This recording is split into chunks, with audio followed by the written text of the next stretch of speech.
ओम शांति।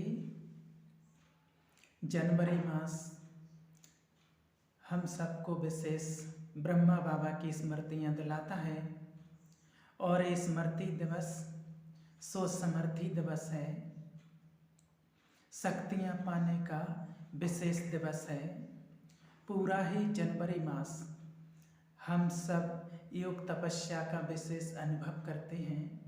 जो आत्माएं इस मास का महत्व समझती हैं, तप का महत्व समझती हैं, वो कभी अलबेले नहीं होते हैं, क्योंकि पूरे वर्ष में हम बहुत सारे और प्रोग्राम्स करेंगे, शिवरात्रि के और भी कई फेस्टिवल्स आते हैं, लेकिन ये जो जनवरी मास है इसमें तपस्या ही फेस्टिवल है। जिन्होंने इस महत्व को समझा है उनको अटेंशन रहता है, मैं अधिक से अधिक मौन में रहूं, घर में रहते हुए कार्य करते। हम सब मौन भट्टी में हैं, तपस्या में हैं। ऐसे नहीं कि जब हम सेंटर आए हैं तभी हम योग करेंगे, तपस्या करेंगे। जब हम लौकिक अपने सेवा स्थान पर भी हैं तो वहाँ पर भी तपस्या में हैं। बैठ करके एकाग्र रह करके एकाग्रचित होकर के योग करना बहुत अच्छा अनुभव होता है, लेकिन चलते फिरते भी हमें स्मृतियों में रहना, श्रेष्ठ स्मृतियों में रहना, ये भी एक तपस्या है। हम हमेशा ही देखें कि मन में चिंतन चलता रहता है, लेकिन कौन सा चिंतन, तो आप उसको जब चेक करेंगे तो आसानी से चेंज भी कर सकते हैं। इसमें कईयों को घर बार की चिंता, कईयों को व्यापार की चिंता, कई को परिवार की चिंता, कई संबंधियों में अनबन चल रही उसकी चिंता। लेकिन अपनी स्मृतियों में विशेष अटेंशन रखें जनवरी मास में कि बाबा का ही चिंतन चले। हमारे सामने दो बाबा हैं, ब्रह्मा बाबा भी है और शिव बाबा है। दोनों ही हमारे पिता हैं, वंदनीय हैं, पूजनीय हैं, अनुकरणीय हैं। विशेष ब्रह्मा बाप जिन्होंने हमें हर कर्म प्रैक्टिकल करके सिखाया है। दोनों पिता हमारे कितने अच्छे हैं, है ना। तो हम सोचें कि वो कैसे हैं और हम कैसे हैं। जिसने निश्चय किया कि मैं शिव बाबा का बच्चा हूँ, तो एक बार चिंतन करें कि जब मैं भगवान का बन गया तो मेरा उठना बैठना चलना खाना पीना कैसे हो।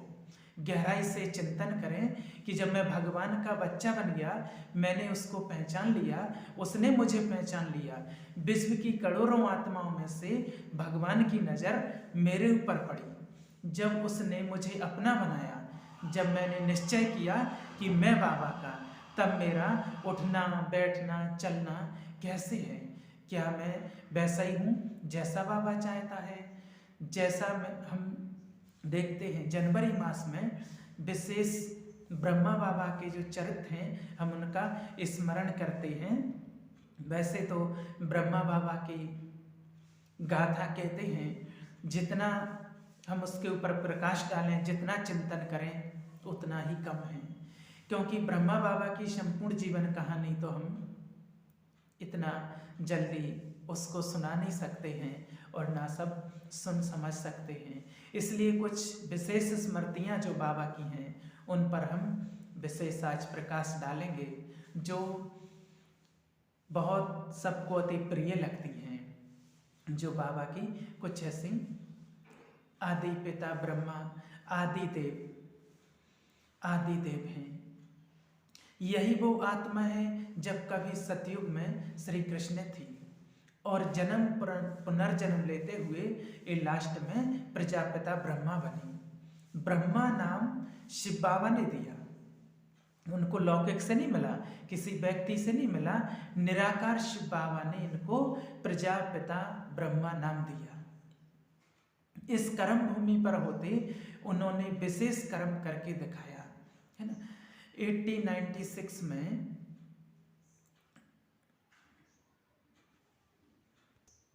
इनका जन्म 1876 में जन्म हुआ। तब उस समय नाम लेखराज था और सिंध के लोग प्यार से उनको दादा लेखराज कहते थे, लक्की बाबू कहते थे, है ना। जब उनका जन्म हुआ तो बहुत ही जल्दी उनकी माता जी ने शरीर छोड़ दिया, तो वो माता की पालना से वंचित हो गए। जो पिता थे उनका नाम खूबचंद था और वो स्कूल में हेडमास्टर थे। तो वो शुरू से ही बच्चों को राजा हरिश्चंद्र की कहानियाँ सुनाते थे, श्रवण कुमार के बारे में सुनाते थे। ऐसी सुंदर पालना उनको अपने लौकिक पिता से मिली, अच्छे संस्कार मिले शुरू से ही। कुछ ही समय के बाद पिताजी ने भी शरीर छोड़ दिया। जब दोनों का ही हाथ सिर से हटा तो फिर इन्होंने अपना व्यापार शुरू किया। गेहूं के व्यापार से इन्होंने अपने परिवार को, अपने आप को एक नई दिशा की ओर चलाया। गेहूं का व्यापार करते, है ना, क्योंकि परख शक्ति बहुत अच्छी थी, इनका व्यापार गेहूं के व्यापार से हीरे का व्यापार बना और बड़े बड़े राजाओं महाराजाओं से संपर्क हुआ। राजा महाराजा जब इनके व्यक्तित्व को देखते, इनकी बहुमुखी प्रतिभा को देखते थे, है ना, तो बड़ा वो हैरान हो जाते थे देख करके और कहते थे कि लक्की बाबू, भगवान से तो भूल हो गई, जो उन्होंने हमें तो राजा बनाया, राजा तो आपको बनाना चाहिए था, आपको राजा नहीं बनाया। भगवान से वास्तव में कोई भूल तो नहीं हुई थी, वो तो इनको डबल सिरताज राजा बनाना चाहते थे। बाल्यकाल से ही इनके अंदर दान का बहुत अच्छा संस्कार था, बहुत दानी थे। अपने गुरुजनों का सम्मान करना, बड़ों का सम्मान करना, इनको पहले से ही अच्छे गुण मिले हुए थे, अच्छे संस्कार मिले हुए थे। जब कभी कहीं जाते थे तो इनके चाचा थे जिनका नाम था काका मूलचंद, तो उनके साथ बैठ करके गरीबों को दान किया करते थे। इनको रहता था, लगता था कि जो पूर्व में जो किया वो आज मिल रहा है और आज जो करेंगे वो भविष्य के लिए जमा होगा। धीरे धीरे आयु बढ़ने लगी और गुरु के प्रति इनका बहुत सम्मान था बाबा का। गुरुजी जब भी घर में आते थे तो ये सब चीजें छोड़कर गुरुजी की सेवा में रहते थे। गुरु को किसी भी तरीके से इन्होंने कभी भी अपने मन में एक अच्छा विशेष स्थान दिया हुआ था। ये स्मृति थी कि गुरु का बुलावा यानी कि काल का बुलावा, उनकी आज्ञा कभी टालते नहीं थे गुरुजी की। एक बार बाबा के घर में इनके पोते का नामकरण संस्कार था।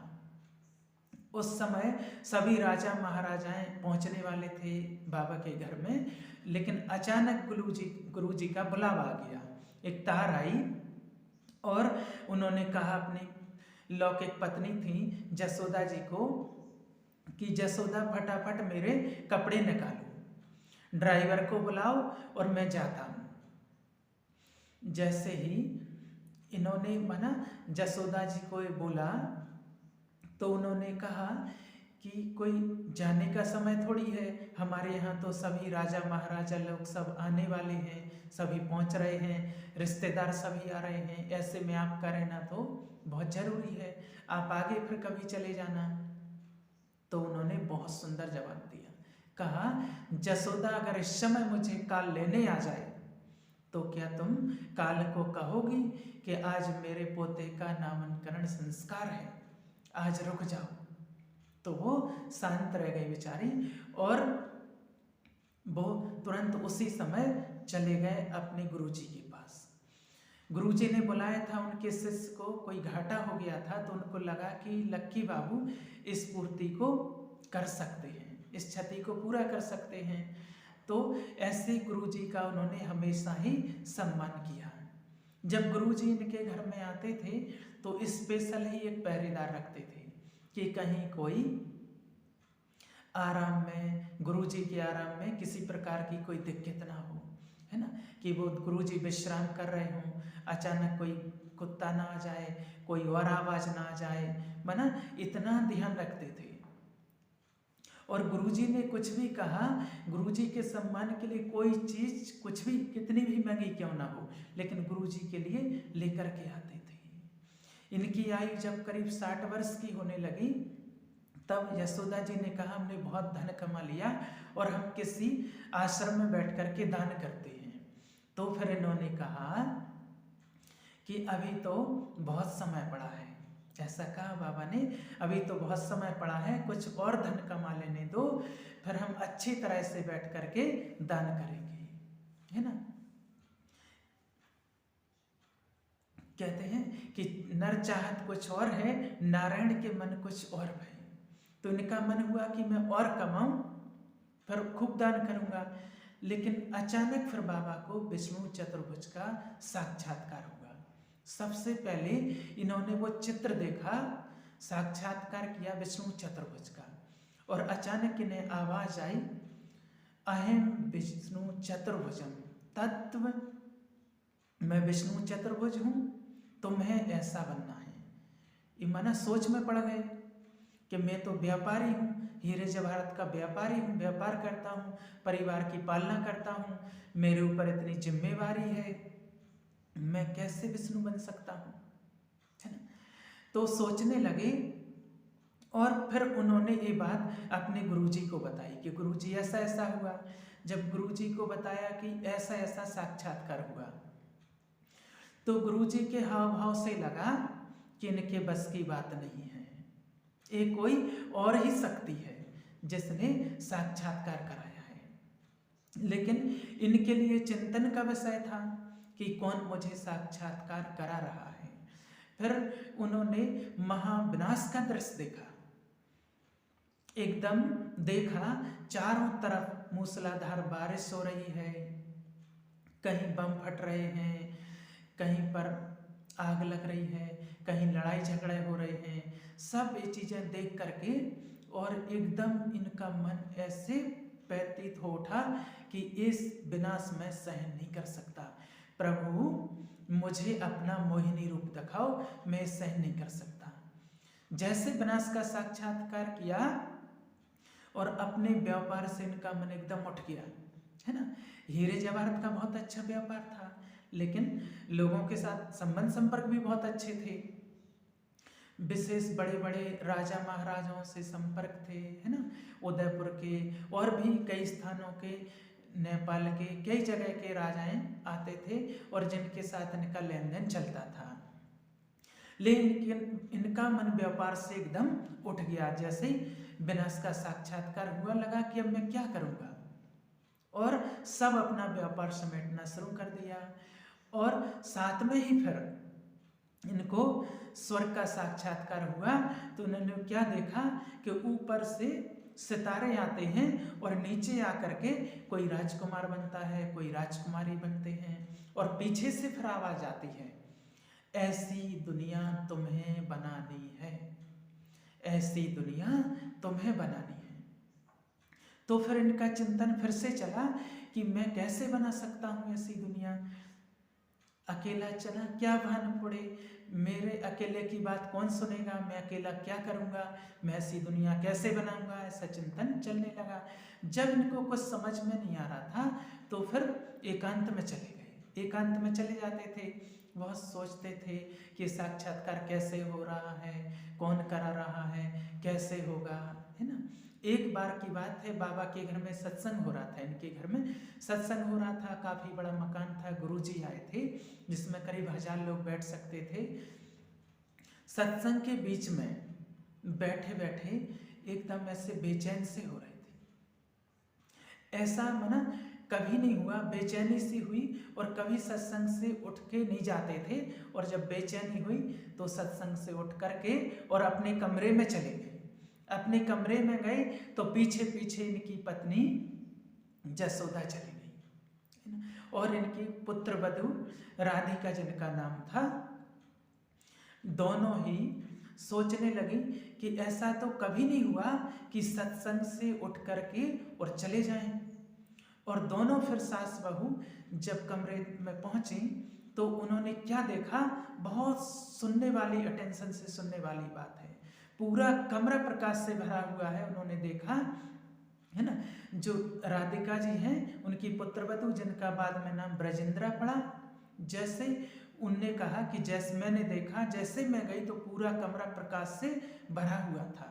बाबा अपनी सीट पर बैठे हुए थे और ऊपर से किसी लाइट ने प्रवेश किया और उस लाइट ने 3 शब्द उच्चारण किए, निजानंद स्वरूपम शिवोहम शिवोहम, प्रकाश स्वरूपम शिवोहम शिवोहम, आनंद स्वरूपम शिवोहम शिवोहम, ज्ञान स्वरूपम शिवोहम शिवोहम। और फिर बताया कि उसके बाद फिर उनके नेत्र बंद हो गए। तो फिर मैंने पूछा कि आप क्या देख रहे थे? तो बाबा ने कहा कोई लाइट थी, कोई माइट थी, कोई शक्ति है जो अपना काम मुझसे कराना चाहती है, पर मुझे समझ में नहीं आता है कि मैं कैसे करूंगा।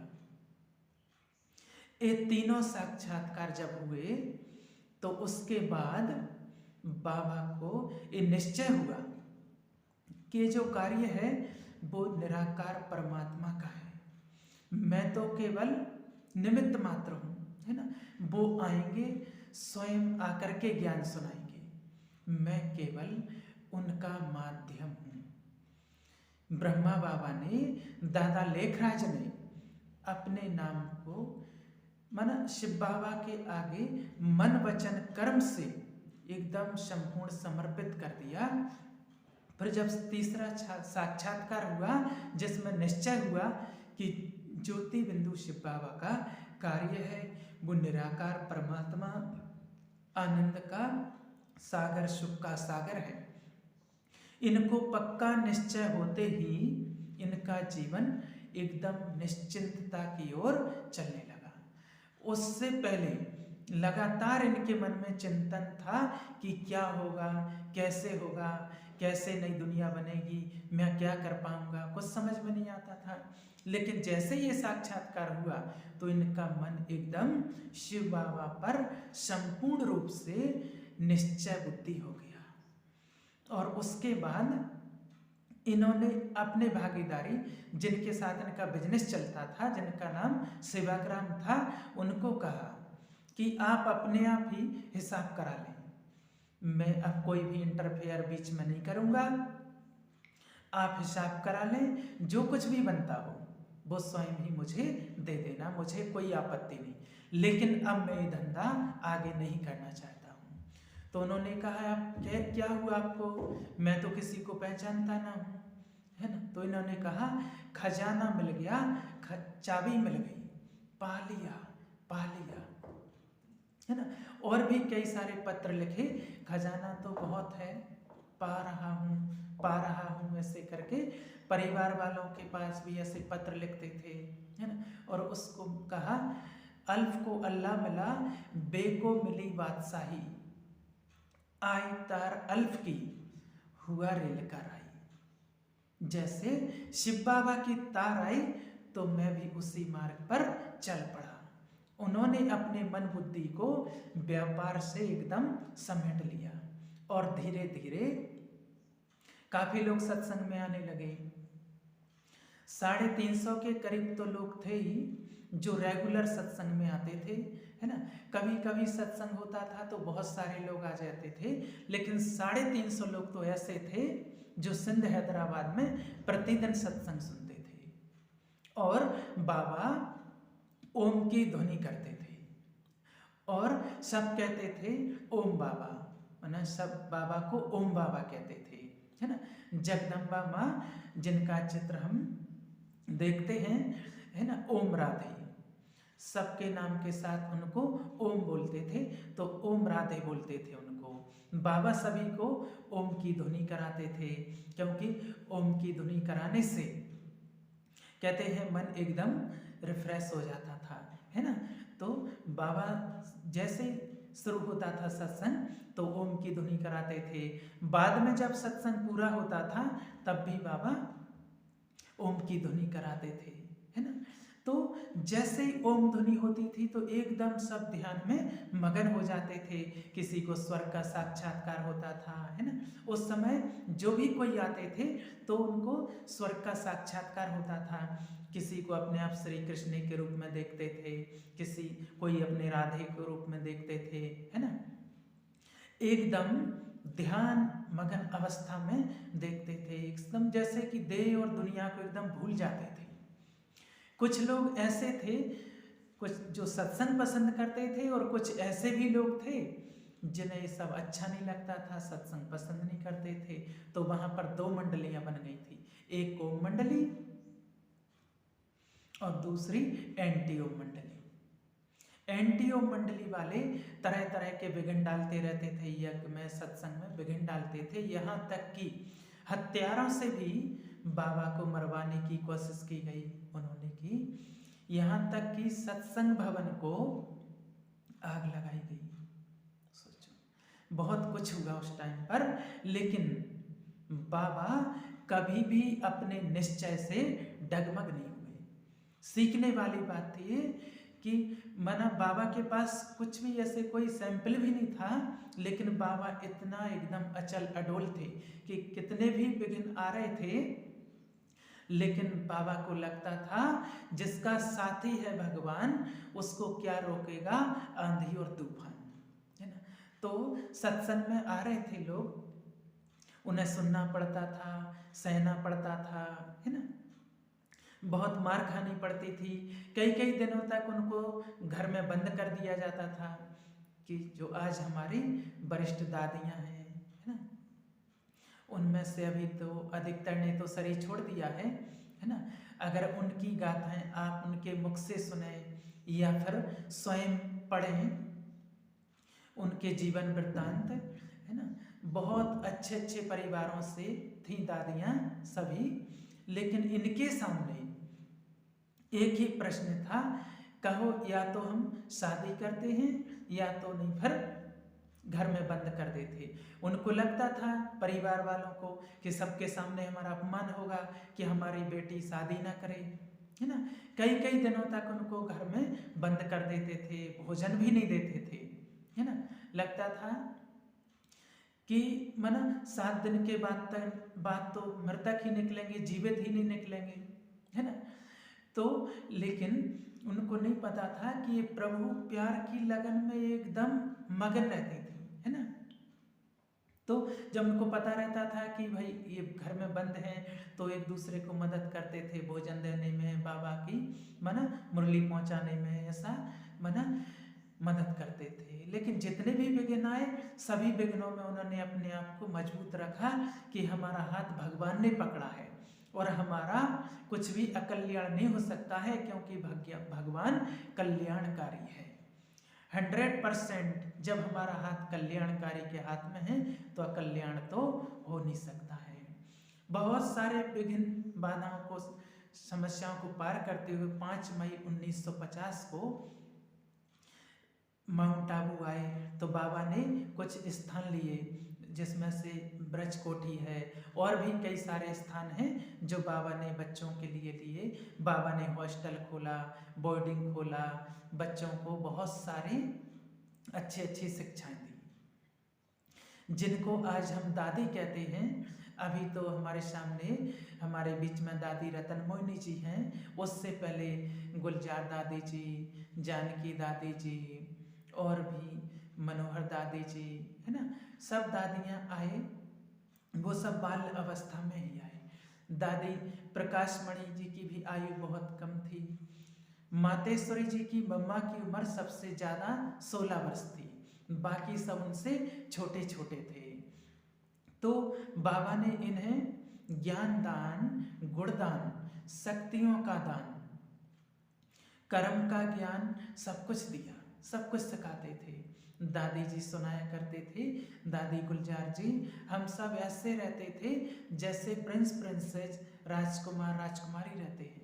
हमें बाबा कहते थे, पढ़ाते भी थे, दूसरी पढ़ाई भी पढ़ाते थे, और ज्ञान भी सुनाते थे, ज्ञान की पढ़ाई भी पढ़ाते थे। हम बैठ जाते थे और सबके मस्तक में आत्मा देखते थे, बस इतना ही ज्ञान होता था और बहुत ज़्यादा कोर्स आदि ये नहीं होता था। बाबा आत्मिक दृष्टि से देखते थे और सामने वाली आत्मा एकदम मगन हो जाती थी और फिर उसके धीरे धीरे करके दुख भी दूर हो जाते थे। अगर कोई परिवार में दुखी है, दुख है, किसी ने शरीर छोड़ा है, तो बाबा दूर से ही दृष्टि देते थे तो वो आत्मा अनुभव करती थी कि जैसे मेरे सारे दुख दूर हो रहे हैं, क्योंकि बाबा देवहन से मुक्त करते थे। बाबा का इतना पक्का पाठ था आत्मिक दृष्टि का, जो आज हम सब में बहुत कम है ना। हम सभी ये सोचते हैं खाली कि मैं आत्मा हूँ, सिर्फ बोलते हैं, सोचते भी हैं, है ना, लेकिन अपने आप को विजुअलाइज नहीं करते हैं। लेकिन बाबा के सामने जो भी जाता था तो वो देह भान को एकदम भूल जाते थे और एकदम विदेही हो जाते थे, है ना।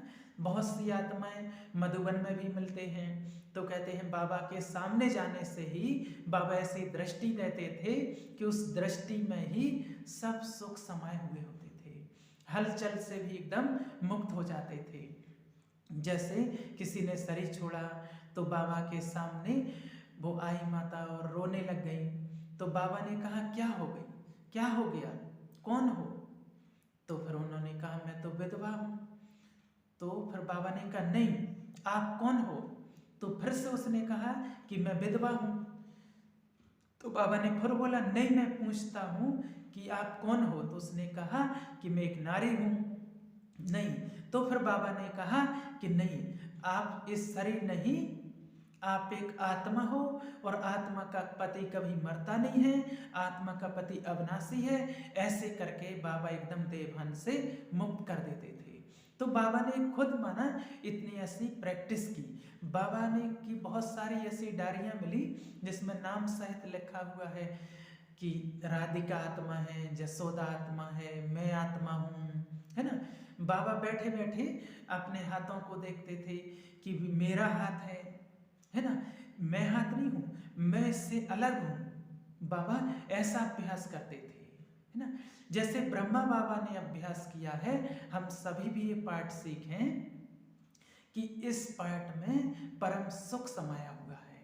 सात्विक दृष्टि से हमारे सारे विकार खत्म हो जाएंगे, आंतरिक कमजोरियां खत्म हो जाएंगी और हम बाबा के समीप आ जाएंगे, क्योंकि वो शरीर का पिता नहीं है, वो सभी रूहों का पिता है, रूहानी पिता है, सभी आत्माओं का पिता है।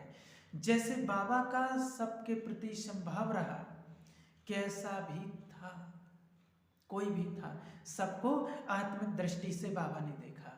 बाबा ने दृष्टि दी, बाबा ने शक्ति दी और हर किसी को योग्य बनाया। कैसा भी था, बाबा ने किसी को भी कभी बेचैन नहीं किया। बाबा सोचते थे कि ये भी बाबा का बच्चा है, कोई कैसा भी हो। ऐसा नहीं कि किसी में कोई कमियां नहीं थी, है ना, कोई गलती नहीं करते थे। बाबा का बताने का तरीका इतना अच्छा था कि कोई भी बच्चा सहज अपनी बात को स्वीकार कर लेता था कि मुझसे गलती हुई है। बाबा ने सबको पालना देकर योग बनाया था, है ना। आत्मिक दृष्टि का अभ्यास किया, हर बच्चे को योग बनाया। जब बाबा मधुबन में माउंट आबू में बहुत थोड़े से स्थान पर शुरुआत हुई बाबा की यज्ञ की शुरुआत। बाबा का जो यज्ञ था वो बहुत छोटा था, है ना, थोड़े से लोग आते थे, तो माना लगता था कि सीजन फुल हो गया, कोई इतने साधन नहीं थे, इतनी सुविधाएं नहीं थी। आज तो हम सब देखते हैं संस्था का बहुत बड़ा बट वृक्ष का रूप देख रहे हैं, बट वृक्ष का रूप हो गया है। जब ये छोटा नन्हा पौधा था, उस टाइम पर जिन्होंने सिंचन किया, जिन्होंने तन मन धन लगाया, जिन पूर्वजों ने इसमें अपना तन मन धन सर्वस्व लगाया है ना, इस यज्ञ की संभाल की है, तो नमन तो उन सबको है। हम तो आज सब मक्खन खा रहे हैं, मक्खन खाने के लिए आए हैं। हम सब दिल से अपने पूर्वजों का सम्मान करते हैं, एक एक का, जिन्होंने यज्ञ का इतिहास लिखा। आदरणीय भ्राता जगदीश जी, जिन्होंने यज्ञ का कारोबार, अर्थव्यवस्था संभाली, है ना।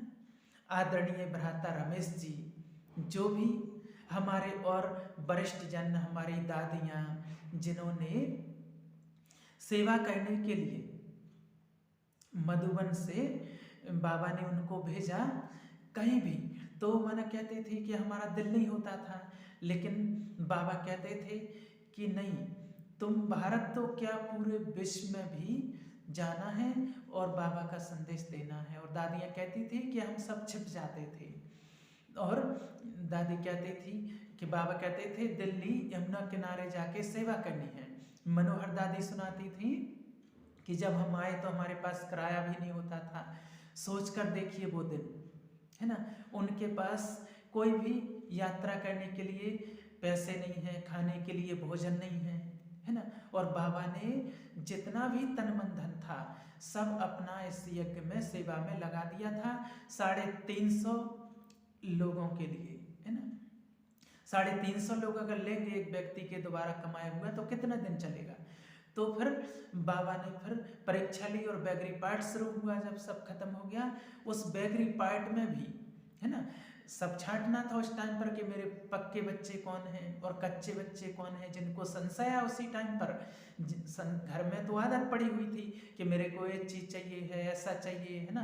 पर यज्ञ में तो ये सब था नहीं, जो मिला उसमें ही स्वीकार करना पड़ता था, उसी में रहना पड़ता था। एक समय ऐसा भी आ गया कि चाहे कोई बीमार था चाहे स्वस्थ था, बस एक ही रोटी लेनी है, सोचो, और वो भी बाजरे की रोटी और छाछ, दोबारा नहीं लेना। ऐसा समय एक आ गया था। तो कईयों के मन में आए, अरे भगवान के घर में आए, वो जब भूखे रहे तो वो छोड़ करके चले गए। और आज जब वो यज्ञ को देखते हैं तो उनको बड़ा अफसोस होता है कि वो हमारे निश्चय की परीक्षा थी और हम हार गए। जैसे एक बार रमेश भाई साहब ने भी सुनाया था कि एक ऐसी आत्मा थी जिसको बाबा ने कॉटन का रुमाल दिया, उसको जरूरत थी, तो एकदम उसने दूर फेंक दिया और कहा कि नहीं, हम तो रेशमी रुमाल यूज करते हैं, इसमें तो वही स्टैंडर्ड रुमाल चाहिए, हम तो वही यूज करते हैं। बाबा ने कहा यज्ञ में जो है वही चाहिए, है ना। अगर आप किसी का लिया हुआ पहनेंगे तो किसी की याद आएगी तो वो चले गए छोड़ के। तो सोचो ऐसी छोटी छोटी फीलिंग के संस्कार थे, मुझे ऐसा मिलना चाहिए, ऐसा होना चाहिए, वो चले गए। बाबा ने यज्ञ में इन सब चीज़ों की आहुति डलवाई। और दादियाँ भी सुनाती हैं कि हम जब कहीं जाते थे जो मिलता था वही पहनते थे, है ना। बस एक ही लगन होती थी, सेवा सेवा सेवा करनी है, अनेकों को बाबा का संदेश देना है। मनोहर दादी एक बार बता रहे थे कि यमुना के किनारे जब बैठे थे, योग कर रहे थे, आसपास वाले सब देख रहे थे कि पता नहीं देवियाँ क्या खाएंगी, है ना। हमारे पीछे छुपा के सामान रख जाते थे, कोई मिठाई, कोई भोजन, है ना। फिर हम उनको कहते थे कि हमें बना हुआ तो नहीं लेंगे, तो फिर वो कहते थे आप हमारे घर चलो, तो वो कहते थे ऐसे हम कुछ नहीं खाएंगे, पहले हम आपकी सेवा करेंगे। सोचो, पहले हम आपकी सेवा करेंगे तभी हम कुछ खा सकते हैं। फिर हम सत्संग करते थे, फिर वो सामान ला करके देते थे, फिर बस रोटी ही बनाते थे, कभी मना नमक के साथ खा ली, कभी खीर बना ली, कभी नमक वाली चपाती ऐसे खा ली, ऐसे कर करके सेवा की। और फिर धीरे धीरे सत्संग की शुरुआत की। किसी स्थान पर जैसे गए, उन्होंने एक कमरा दे दिया, कहीं धर्मशाला मिल गया, ऐसे करते करते आज यज्ञ कहाँ से कहाँ पहुँचा। और आज भारत में कितनी शाखाएं हैं, कितने सारे और देशों में बाबा की शाखाएं हैं। ब्रह्मा बाबा ने एक छोटा सा पौधा लगाया और उसके बाद उसका ज्ञान योग से संचन किया, जिससे आज यज्ञ इतना बड़ा पॉपुलर, इतना बड़ा वो पौधा बट वृक्ष बन चुका है और पूरे विश्व की आत्माओं को बाबा का संदेश मिल रहा है। बाबा की एक सुंदर विशेषता थी कि बाबा एक्यूरेट थे एकदम, कभी भी अलबेलापन नहीं था, कभी भी अलबेले नहीं हुए, कभी आलसी नहीं, कभी आलस नहीं आया, हमेशा उत्साही। और सब किसी भी निराशावादी को भी, किसी भी निराशावादी को आशावादी बना दिया। जब बाबा मधुबन में आए तो यहाँ पर भी बाबा ने काफी समय के बाद अमृत वेला माना शुरू किया, है ना। सबको बाबा घुमाने ले जाते थे। बाबा बच्चों के साथ बच्चे थे और बड़ों के साथ बड़े। छोटे बच्चों को भी बाबा ज्ञान समझाते थे, आत्मा कहाँ रहती है ना, बाबा कहाँ है, आदि आदि ऐसे सुनाते, छोटे छोटे बच्चों को समझाते थे। जब वो बाबा की बात सुनते थे तो बच्चों को भी अच्छा लगता था और बाबा को भी अच्छा लगता था कि बाबा हमसे प्यार करते हैं, है ना। सबसे पहले एक बार ज्ञान सरोवर जाना हुआ तो वहाँ पर रमा दीदी थी भरूच की, है ना। एक बार उनसे मिलना हुआ उस टाइम, है ना। तो माना उन्होंने कहा कि आपने क्या देखा, तो उन दीदी ने एक बार किसी को बताया कि मुझे बाबा ने सेवा दी सबसे पहले भोजन बनाने की, है ना। जब भोजन बनाते थे पूछा कि क्या होता था, तो वो कहती थी जब मैं भोजन बनाती थी तो बाबा पीछे पीछे आते थे किचन में, है ना।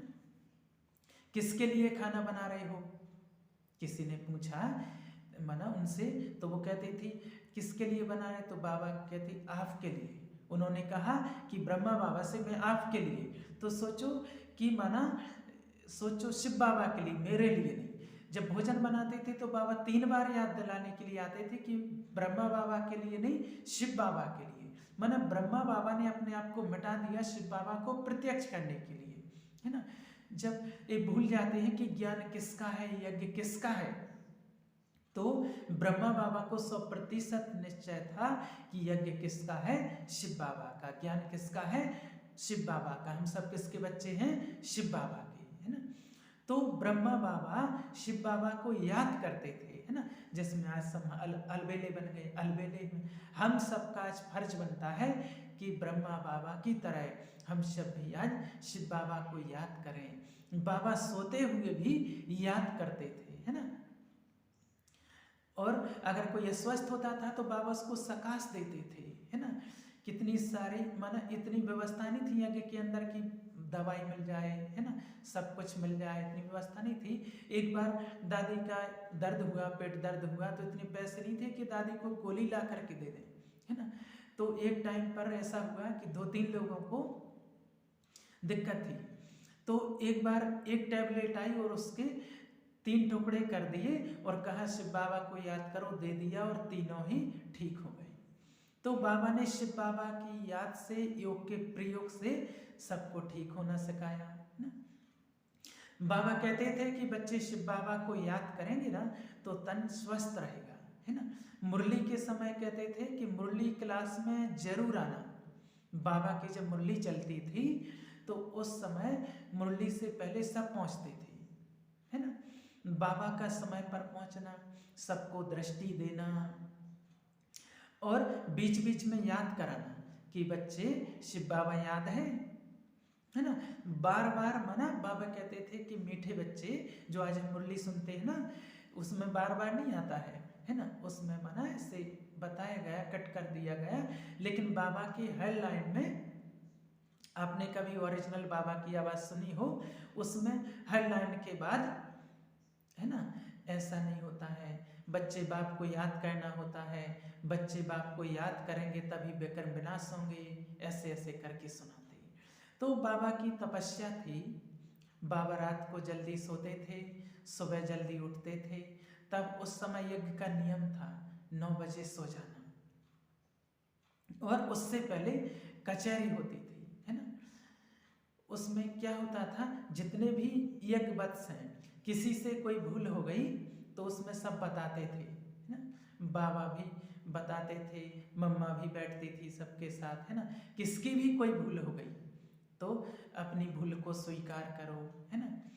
तो जब अभिमान हो किसी के अंदर तो स्वीकार नहीं करते थे, है ना। कोई स्वीकार नहीं अगर करे तो मम्मा कहती थी अगर कोई अपनी गलती को स्वीकार ना करें तो ये महान आत्माओं की निशानी नहीं है ना। तो जैसे बाबा ने हम सबकी पालना की है ना। शिव बाबा को बहुत याद किया है, आत्मिक स्वरूप का अभ्यास किया, है ना। आलस अलबेलेपन से दूर रहे तो हम सबका भी फर्ज है कि हम बाबा को पूरा पूरा फॉलो करें, है ना। सब बस इतना ही ना कहें कि बाबा बहुत अच्छे थे, है ना। बाबा अच्छे तो थे ही, लेकिन बाबा ने सिखाया कि आपको अच्छे बुरे की आकर्षण से परे कर्मातीत बनना है। लास्ट समय में भी ब्रह्मा बाबा जब जनवरी के दिनों में बहुत ठंड होती थी, आज भी ठंड होती है बहुत, उस टाइम पर वो ज़्यादा होती थी, है ना। उस टाइम पे 69 से पहले जब ठंड होती थी तो मम्मा बाबा कभी दिल्ली में आते थे, कभी बॉम्बे जाते थे, मतलब अलग अलग स्थानों पर जाते थे, चक्कर लगाते थे। लेकिन 69 में 18 जनवरी के दिन बाबा मधुबन में ही थे, है ना। और उस दिन बाबा ने हर काम 1 घंटा पहले करने के लिए कहा। सुबह की मुरली उस दिन नहीं चलाई थी। बाबा ने कहा था आज शाम को बाबा सबसे मिलेंगे, है ना। उस समय उस दिन बाबा ने लास्ट दिन तक भी सब पत्रों के जवाब दिए, सबसे मिलना, सबसे बातचीत करना, है ना।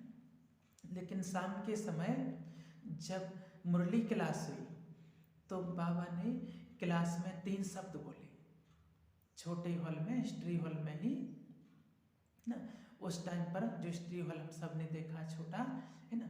हिस्ट्री हॉल में बाबा मुरली क्लास में खड़े हुए और कहा बाबा ने, बच्चे निराकारी, निर्विकारी और निरंकारी। निराकारी का मतलब सदा अपने को आत्मा समझना, निर्विकारी विकारों से परे रहना, और निरअहंकारी अहंकार से मुक्त रहना। क्योंकि कईयों को निर्विकारी बनने का भी अहंकार आ जाता है ना।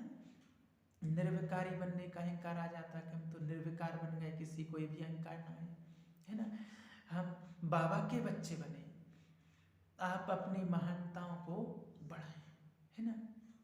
तो हमें दूसरों को भी कम नहीं समझना, वो भी महान आत्माएं हैं, है ना, वो भी बाबा के बच्चे हैं। तो बाबा ने 3 शब्द बोले और उसके बाद बाबा द्वार पर गए और फिर आए, गए और आए, ऐसा 2 बार हुआ, है ना। फिर बाबा ने कहा अच्छा बच्चों से विदाई। तो किसी को समझ में नहीं आया कि बाबा ने आज ऐसा क्यों बोला। बाबा फिर अपने कमरे में चले गए, है ना। बाबा जैसे ही वहां गए तो बाबा को हार्ट पेन होने लगा, है ना। उससे पहले 16-17 जनवरी को बाबा ने दादी जी को, दादी प्रकाश मणि जी को, कुमारका दादी जिनको कहते थे, दादी जी बताते कि बाबा ने मुझे सब दिखाया था, कहाँ म्यूजियम बनाना है ना, कौन सा स्थान लेना है, क्या करना है, सब। तो दादी ने कहा कि बाबा आप हो ना, फिर मुझे क्यों दिखा रहे। बाबा ने कहा नहीं, आपको सब पता होना चाहिए, है ना। कुछ बाबा ने बातें कही कि अब शिव का पाठ गुप्त और तक शक्तियों का पाठ प्रत्यक्ष होना है, आपको विश्व की स्टेज पर पाठ बजाना है, ऐसा बोला। तो दादाजी ने कहा, अचानक मुझे बताते, मैं रूम में थी कि बाबा मुझे याद कर रहे हैं। दादी जी जैसे ही मैंने कमरे में पहुंची, बाबा के कमरे में पहुंची, और बाबा के कमरे में आते ही और बाबा अपनी गद्दी पर बैठे, जो बाबा रूम है ना, वहाँ पर आज भी चारपाई बिछी हुई है, आपने देखा होगा, है ना। जैसे ही वहाँ दादी जी पहुँचे तो दादी जी बताते हैं कि बाबा को थोड़ा हार्ट पेन हो रहा था। तो मैंने कहा कि बाबा मैं डॉक्टर को बुलाऊं। तो बाबा ने कहा नहीं, है ना, मैं सुप्रीम सर्जन से बातें कर रहा हूँ। फिर दादी जी ने किसी को भेजा, जो भाई था वो बुलाने के लिए साइकिल से गए, क्योंकि इस टाइम पे कोई साधन तो थे नहीं। तो डॉक्टर थोड़ी देर में पहुंचा। उस टाइम पर बाबा ने दादी जी के हाथ में अपना हाथ दिया और दादी जी को दृष्टि दे रहे थे, है ना। और उस टाइम पर दृष्टि देते देते बाबा का हाथ एकदम ढीले पड़ने लगा और दादी को समझ में आया कि अब बाबा जा रहे हैं। तो जैसे ही बाबा गए और दादी ने सबको मैसेज किए, तार भेजी, है ना, कि शिव बाबा याद है, दादी ने तार लिखा, ड्रामा याद है, शिव बाबा याद है, अपने प्यारे बाबा अब व्यक्त हो गए। तो किसी को भी विश्वास नहीं होता था कि ऐसे कैसे हो सकता है, बाबा ने तो कहा है हम साथ चलेंगे, साथ रहेंगे, ऐसे कैसे हो सकता है। लेकिन ड्रामा की भाभी तो जानते, 18 जनवरी 1969 को रात्रि के समय पर बाबा ने शरीर छोड़ा था। 21 जनवरी के दिन बाबा का अंतिम संस्कार हुआ था, है ना। वहाँ पर सरकार की अनुमति से ही फिर कैंपस के अंदर जो शांति स्तंभ बना हुआ है वहाँ पर किया गया था। तो 21 जनवरी को गुलजार दादी जी बाबा को भोग स्वीकार करा रहे थे। भोग स्वीकार कराते अचानक बाबा की प्रवेशता उनमें हुई। तब निश्चित हो गया कि अब बाबा का जो रथ है वो गुलजार दादी है और उनके माध्यम से बाबा ज्ञान देते रहेंगे। 21 जनवरी 1969 से लेकर 2017 तक गुलजार दादी जी बाबा का रथ रहे, है ना। ब्रह्मा बाबा आदिदेव अब कहाँ हैं? बाबा अभी भी सूक्ष्म वतन में हैं, हम सबका इंतजार कर रहे हैं, है ना। बाबा के कुछ स्लोगन बड़े पक्के थे, जो कर्म मैं करूँगा मुझे देखकर सब करेंगे। बाबा ने कर्म करके प्रैक्टिकल सिखाया है, हर चीज करके सिखाया। बाबा कहते थे हर चीज अपने हाथ से करो, किसी से सेवा नहीं लेनी है ना। बाबा का एक और स्लोगन पक्का था कि बच्चे आत्मा समझकर बाप को याद करो। मैं आत्मा हूँ, बाबा का बच्चा हूँ। हमेशा बाबा ये चीज पक्की कराते थे और बच्चों को याद दिलाया। अब घर गृहस्थ में रहते, प्रवृत्ति में रहते, एक बाबा को याद करो, एक को नामी और एक का नामी के अवतार बनो। बाबा थे ऐसे, बाबा स्वयं थे ऐसे, है ना। और बाबा चाहते हैं कि मेरे बच्चे भी ऐसे बने, ऐसे आदिदेव जिनके द्वारा हम सब शिव बाबा से मिले। भले उन्हें हमने स्थूल नेत्रों से नहीं देखा, लेकिन मन की आंखों से देखा है ना। आज भी जब हम मधुबन में जाते हैं और वहाँ झूले में जब बैठते हैं, कुटिया के पास जो झूला डला है, देखा होगा आप सबने, वहाँ पर कैसा लगता है? ऐसे ही लगता है कि मम्मा बाबा आ रहे हो, है ना, और हम उनके साथ बैठे हुए हों। आज भी वहाँ पर जो वाइब्रेशंस हैं हम सबको बहुत ताकत देते हैं, है ना। बीच बीच में ऐसे मन करता है सबका, है ना, कि वहाँ जाएं, वहाँ की यात्रा करें। बाबा का कमरा है, 4 धाम की यात्रा है, कुटिया है ना, शांति स्तंभ है, हिस्ट्री हॉल है ना। ये बाबा के 4 ऊपर जो है ना, ऐसे नीचे भी हैं, प्रकाश स्तंभ है ना, अव्यक्त लोक है ना, शक्ति स्तंभ है, तपस्या धाम है ना। ये वो तीर्थ स्थान है जहाँ पर मन से रोज चक्कर लगाना है। ऐसे ब्रह्मा बाबा जो यज्ञ के आधार स्तंभ, हम सब के प्रेरणा स्रोत हैं, जिन्होंने हर कर्म करके सिखाया है। हर बच्चे को माँ बनकर, पिता बनकर के पालना दी, जिन्हें शिव बाबा ने नाम दिया प्रजापिता ब्रह्मा। हम सब उनको दिल से नमन करते हैं और दोनों हाथ जोड़ के उनको वंदन करते हैं और बहुत प्यार से कहते हैं, मीठे बाबा, प्यारे बाबा, दिल के सहारे बाबा, आपका शुक्रिया, आपका शुक्रिया। आपने हमें बड़े बाबा से मिलाया, योग करना सिखाया। बाबा ने हम सबको सिखाया ना, योग करना सिखाया। प्रवृत्ति में रहते सैंपल बनना सिखाया, बाबा ने सिखाया ना। आपका बाबा शुक्रिया। शिव बाबा के साथ आपका जीवन हमारे लिए अनुकरणीय है। आज से सब अनुभव करेंगे, बोलेंगे आज से हम आपको फॉलो करेंगे, आपके समान संपन्न और संपूर्ण बनेंगे। शुक्रिया बाबा, आपका शुक्रिया बाबा, आपका शुक्रिया बाबा। शिव बाबा का शुक्रिया, ब्रह्मा बाबा का शुक्रिया, सभी हमारे जो पूर्वज आत्माएं हैं उन सभी का भी शुक्रिया। हमारी दादियों का शुक्रिया जिन्होंने हमें इस मार्ग पर चलाया, उन सभी का शुक्रिया।